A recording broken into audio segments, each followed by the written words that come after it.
नमस्कार। Economics Awadh classes YouTube channel पर आपका स्वागत है।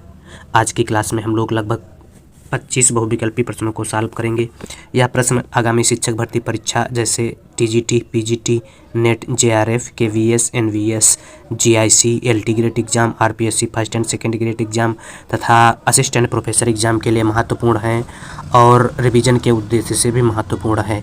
Economics Awadh classes YouTube channel पर अगर आप पहली बार विजिट कर रहे हैं या economics Awadh classes YouTube channel पर आप पहली बार आए हैं तो चैनल को सब्सक्राइब करें तथा वीडियो को लाइक करें और अपने दोस्तों तक शेयर करें।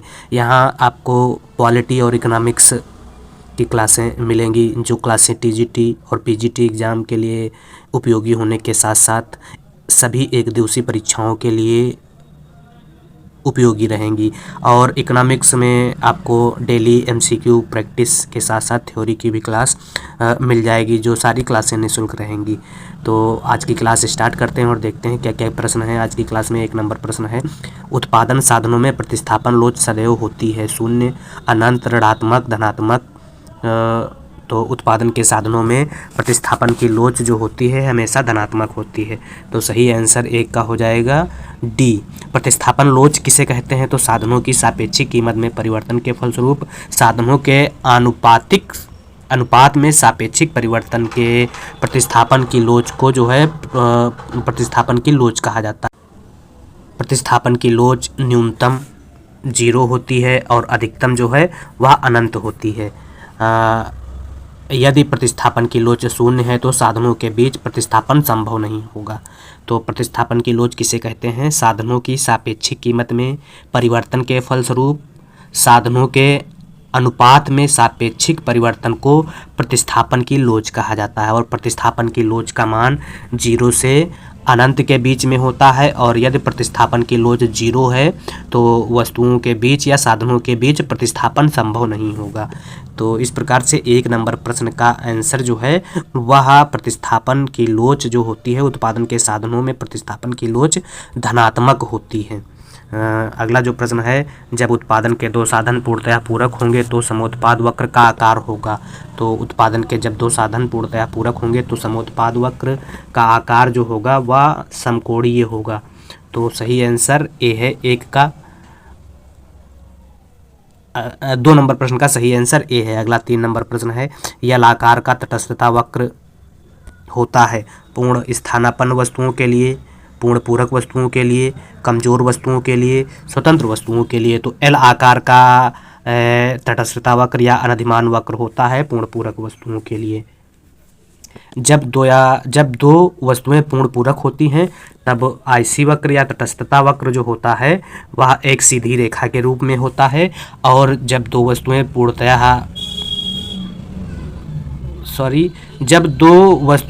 प्रतिस्थापन होती, गलत बता दिए थे, फिर से ध्यान दे लीजिए। जब 2 वस्तुएं पूर्ण प्रतिस्थानापन्न होती हैं तब तटस्थता वक्र जो होता है एक सीधी रेखा के रूप में होता है। और जब 2 वस्तुएं पूर्णतया पूरक होती हैं तो तटस्थता वक्र जो होता है वह एल आकार का या समकोणीय होता है। तो सही आंसर एल आकार का कब होगा? जब 2 वस्तुएं परस्पर पूर्णतया पूरक होती हैं तो तटस्थता वक्र जो होता है वह एल आकार का होता है। तो सही आंसर हो जाएगा, या समकोणीय होता है या एल आकार का होता है, तो बी आंसर सही है। अगला 3 नंबर प्रश्न है। 3 नंबर प्रश्न क्या कह रहा है? समकोणीय समुत्पाद को भी कहा जाता है लियोनटिप समुत्पाद, आगत निर्गत समुत्पाद। ए तथा बी दोनों सही हैं, केवल ए सही है। तो समकोणीय समुत्पाद को आगत निर्गत समुत्पाद और लियोनटिप समुत्पाद दोनों कहा जाता है। इसलिए 4 नंबर प्रश्न का सही आंसर सी है। सी में दोनों दिया गया है, ए और बी दोनों दिया है। अगला है 5 नंबर, यदि मांग वक्र दाहिनी ओर विवर्तित होता है तो यह दर्शाता है कि मांग में वृद्धि होगी, मांग में कमी होगी, वस्तु की पूर्ति में वृद्धि होगी, मांग में विस्तार होगा। तो जब मांग वक्र दाहिनी ओर विवर्तित होता है, सिंपल मांग वक्र जो होता है वह बाएं से दाएं गिरता हुआ होता है, यह मांग वक्र हुआ। और यह इधर अगर दाईं ओर विवर्तित होगा तो मांग में वृद्धि होगी, और अगर बाईं ओर विवर्तित होगा तो मांग में कमी होगी। तो मांग वक्र दाहिनी ओर जब विवर्तित हो रहा है तो मांग में वृद्धि होगी। तो सही आंसर 5 का ए है। अगला 6 नंबर प्रश्न है, मांग की आड़ी लोच की वैज्ञानिक व्याख्या को किसने दिया? पीगू, मार्शल, रॉबर्टसन, कोई नहीं। तो मांग की आड़ी लोच की वैज्ञानिक व्याख्या जो है वह मूर द्वारा दी गई थी, और मूर ऑप्शन में है ही नहीं तो कोई नहीं हो जाएगा। मांग की आड़ी लोच किसे कहते हैं?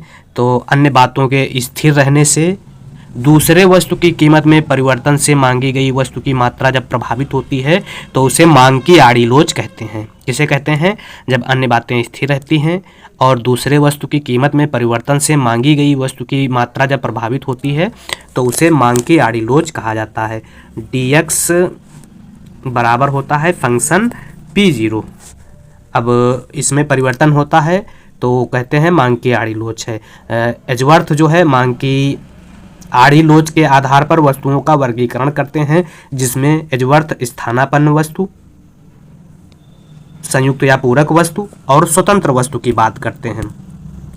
एजवर्थ बताते हैं कि स्थानापन्न वस्तुओं के लिए मांग की आड़ी लोच धनात्मक होती है, पूरक वस्तुओं के लिए मांग की आड़ी लोच ऋणात्मक होती है, और स्वतंत्र वस्तुओं के लिए मांग की आड़ी लोच जो है वह 0 होती है या शून्य होती है। तो स्थानापन्न वस्तुओं के लिए मांग की आड़ी लोच, यहाँ से प्रश्न एग्जाम में पूछा जाता है, स्थानापन्न वस्तुओं के लिए मांग की आड़ी लोच धनात्मक होती है, पूरक वस्तुओं के लिए ऋणात्मक होती है, और स्वतंत्र वस्तुओं के लिए मांग की आड़ी लोच जो होती है वह 0 होती है। अब अगला प्रश्न देखते हैं क्या है। अगला प्रश्न हो जाएगा 7 नंबर प्रश्न है, तो इसमें कोई नहीं सही है आंसर। 6 नंबर में अगला 7 नंबर है, आर्थिक सिद्धांत में मांग की लोच की संकल्पना का प्रयोग सर्वप्रथम किसने किया? तो आर्थिक सिद्धांत में मांग की लोच की संकल्पना का प्रयोग जो है सबसे पहले प्रोफेसर मार्शल द्वारा किया गया था। मार्शल ने मांग की लोच की संकल्पना सर्वप्रथम की थी। इसके पहले मांग का नियम आया था। मांग के नियम और मांग की लोच में कुछ डिफरेंस था, इसलिए मांग की लोच की अवधारणा प्रतिपादित की गई। मांग का नियम एक गुणात्मक संकल्पना थी जो कीमत में कमी या वृद्धि से वस्तु की मांगी गई मात्रा में कमी या वृद्धि को बताता है। मांग का नियम क्या बताता है? वस्तु की कीमत अगर ज़्यादा होती है तो मांग कम कर दी जाती है, और वस्तु की कीमत अगर कम होती है तो मांग ज़्यादा कर दी जाती है, यही बताता है। लेकिन मांग का नियम यह नहीं बताता है कितनी मांग ज़्यादा की जाएगी और कितनी मांग कम की जाएगी, कीमत कितनी कम होने पर कितनी मांग ज़्यादा की जाएगी और कीमत कितनी अधिक होने पर कितनी मांग कम की जाएगी, यह नहीं बताता है। इस अवधारणा को जानने के लिए मांग का नियम से इतर एक दूसरी अवधारणा प्रोफेसर मार्शल ने प्रस्तुत की, जिसे मांग की लोच की अवधारणा कहा जाता है।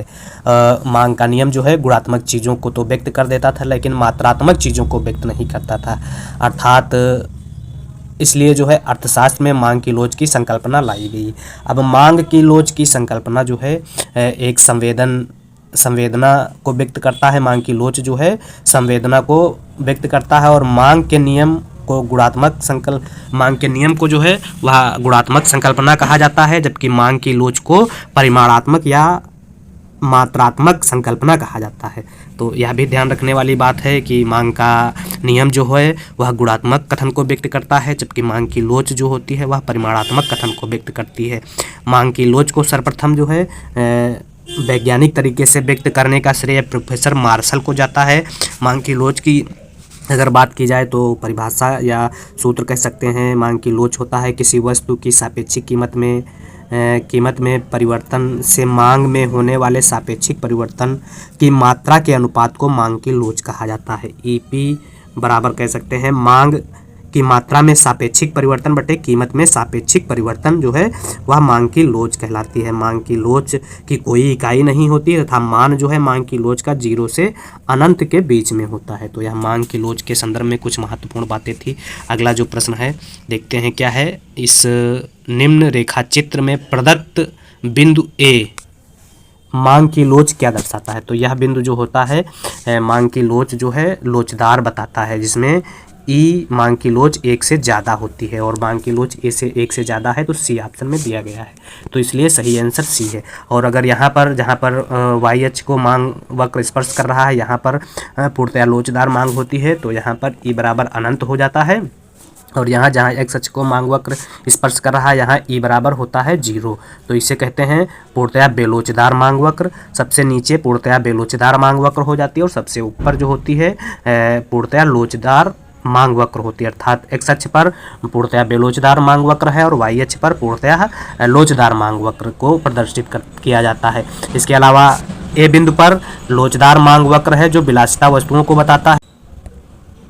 इसी प्रकार से अगर मांग रेखा के मध्य बिंदु पर बात की जाए तो ई बराबर 1 के हो जाएगा। इसे इकाई लोचदार मांग कहा जाएगा जिसमें आरामदायक वस्तुओं को रखा जाता है। और ई बराबर 0 और 1 के बीच में मांग की लोच जो होती है वह इकाई से कम होती है, तो इसे बेलोचदार मांग की वस्तुएं कहा जाता है। और बेलोचदार मांग वक्र जो होता है अनिवार्य वस्तुओं को रखा जाता है जिसमें खाद्यान्न को शामिल किया जाता है। इस प्रकार से मांग की यह श्रेणियां हुई।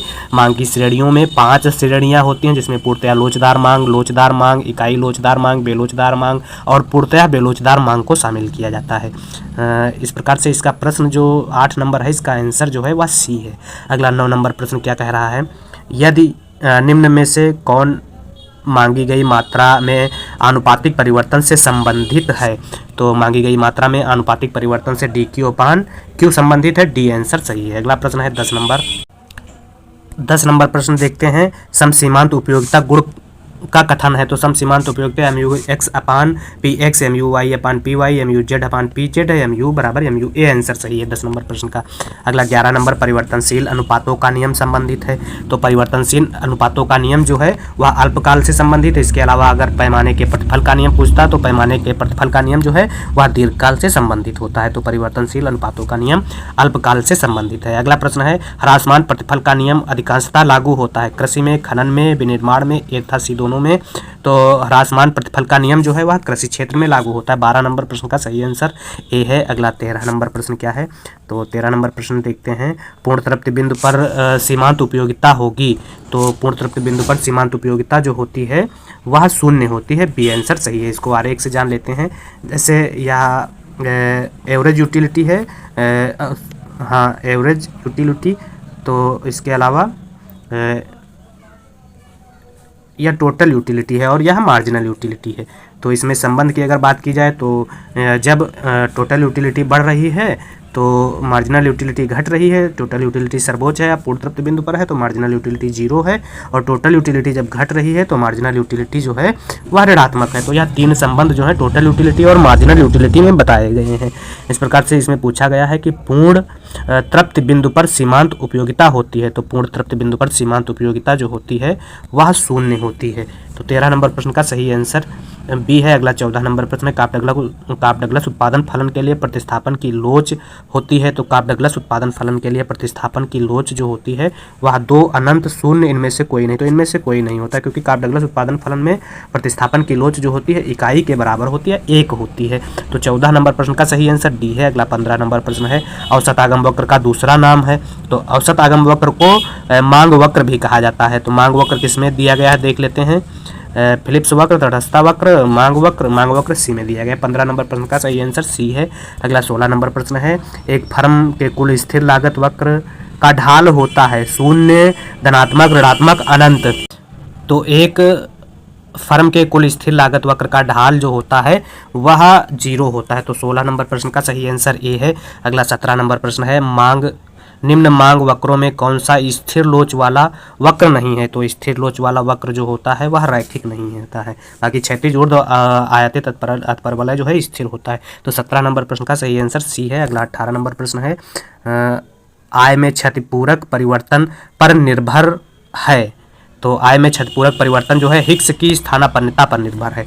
18 नंबर प्रश्न का सही आंसर ए है। अगला 19 नंबर प्रश्न क्या कह रहा है, यदि किसी वस्तु की कीमत 20 है, P 20 दिया गया है तथा मांग की लोचशीलता 2.5 है तो उत्पादनकर्ता का सीमांत आगम होगा। तो सीमांत आगम MR निकालने का सूत्र होता है। तो MR निकालने के लिए MR बराबर होता है एक तो AR 1 माइनस 1/E होता है और दूसरा होता है MR बराबर AR ई माइनस 1/E होता है। यह दो सूत्र होते हैं, इन दो सूत्रों की मदद से हम सीमांत आगम को निकाल सकते हैं। बाकी AR या कीमत या AR जो होती है वो बराबर होती है और मांग की लोच जो है दी गई है। तब इसको सूत्र में रखने पर क्या हो जाएगा, देखते हैं कैसे सूत्र में रखते हैं। MR बराबर AR और E माइनस 1/E कर देते हैं। तो AR कितना हो जाएगा, AR या P जो है 20 है और E कितना दिया गया है, E 2.5 है, माइनस 1/2.5 कर देंगे तो यह बराबर हो जाएगा 20।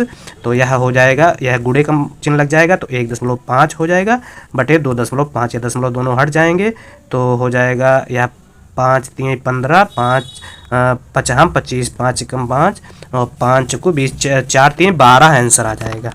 3 और 4 का जब गुणा करेंगे तो 12 है। यह 19 नंबर प्रश्न का सही आंसर डी है। अगला 20 नंबर प्रश्न है, मांग की लोच औसत आगम और सीमांत आगम के मध्य संबंध। तो मांग की लोच औसत आगम और सीमांत आगम के मध्य संबंध जो है वह एक तो हम लोग MR अभी बताए थे, MR बराबर यह AR हो जाएगा और 1 माइनस 1/E से व्यक्त कर सकते हैं। दूसरा संबंध हम लोग व्यक्त कर सकते हैं EP बराबर हो जाएगा AR माइनस MR। तो यह देख लेते हैं कोई कहीं है तो इसमें C में दिया गया है तो C आंसर सही हो जाएगा। AR माइनस MR दिया गया है। तो यह औसत आगम, सीमांत आगम और मांग की लोच के बीच संबंध की बात करता है। तो 20 नंबर प्रश्न का सही आंसर C है। अगला 21 नंबर प्रश्न है, रेखा चित्र के आधार पर बताइए कि क्षेत्र OL, क्षेत्र क्या है OLSP, यह क्या व्यक्त कर रहा है, तो यह जो है कुल आगम या प्राप्तियों को व्यक्त कर रहा है। तो 21 नंबर प्रश्न का सही आंसर A है। अगला 22 नंबर प्रश्न है, E बराबर अनंत की स्थिति में मांग वक्र होता है। तो E जब अनंत होता है तो मांग वक्र या x अक्ष के समांतर होता है, तो इसे कह सकते हैं क्षैतिज होता है। तो क्षैतिज हो जाएगा। अगर E बराबर 0 होता तो मांग वक्र जो होता वह y अक्ष के समांतर हो जाता, और यह जो x अक्ष के समांतर है इसे पूर्णतया लोचदार मांग वक्र कहते हैं, और जो y अक्ष के समांतर होता है इसे पूर्णतया बेलोचदार मांग वक्र कहा जाता है। यह ध्यान रखने वाली बातें हैं। अगला प्रश्न है, मांग की कीमत लोच ज्ञात करना है। तो मांग की कीमत लोच ज्ञात करने के लिए हमें सूत्र लगाना होगा E बराबर DQ/DP इंटू P/Q। यह सूत्र लगा देंगे तो DQ जो अंतर होगा मात्रा का वह अंतर हो जाएगा 20 बटे DP जो कीमत का अंतर होगा -5, यहाँ पहले माइनस लगेगा तो माइनस माइनस प्लस हो जाएगा, गुणे प्रारंभिक कीमत जो है, प्रारंभिक कीमत दी गई है 10 और प्रारंभिक मात्रा जो है 40 दी गई है। अब इसको काटेंगे तो यह 200 बटे 200 हो जाएगा, गुणा करेंगे तो 1 आंसर आ जाएगा। तो मांग की लोच जो होती है इसमें 1 के बराबर पहुंच जाती है। तो 1 के बराबर किस में दिया गया है, A में दिया गया है। अगला प्रश्न है, जब किसी वस्तु की अपनी कीमत कम होने के फलस्वरूप कुल व्यय बढ़ जाता है तो मांग की लोच होती है। तो मांग की लोच जो होती है वह इकाई से अधिक हो जाएगी। 24 नंबर प्रश्न का सही आंसर A है। अगला 25 नंबर प्रश्न है, P01 sigma P1 into P1 Q0 sigma P0 Q0 गुणे 100, यह सूत्र जो है लेस्पियर का है। तो 25 नंबर प्रश्न का सही आंसर जो है वह D है।